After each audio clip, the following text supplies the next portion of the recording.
Pork ribs, chasiu, ganito magluto. Ito lang mga kailangan. Need natin ng ribs, pork ribs, dark soy sauce. At saka meron din diyang chasiu sauce. Yan, pinaka-importante yan. Meron din siyang Chinese wine. And then, add tayo dyan ng brown sugar. Ganyan. I-dry natin yung pork ribs. Saka natin lagyan ng sauce. Ayan, gawa tayo ng sauce. Yan, itaktak na natin yan kasi paubos na siya, guys. And then, lagyan natin din siya ng brown sugar.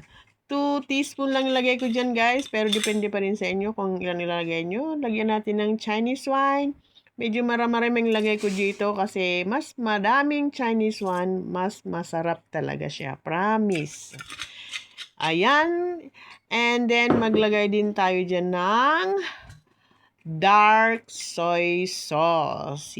Para magkulay dark talaga siya.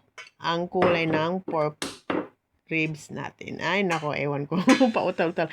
Ayan, i-mekos-mekos na natin yan. Mix, mix, mix. Hanggang sa mag-well combine ang mga ingredients. Hanggang sa mag-melt. Yan, mix, mix, mix. I-mekos-mekos muna yan. Saka natin, guys, ilagay mamaya yung pork ribs, ganyan. Mekos. Parang i-mekos mo para masarap. Ayan, ilagyan natin guys yung pork ribs, ganyan.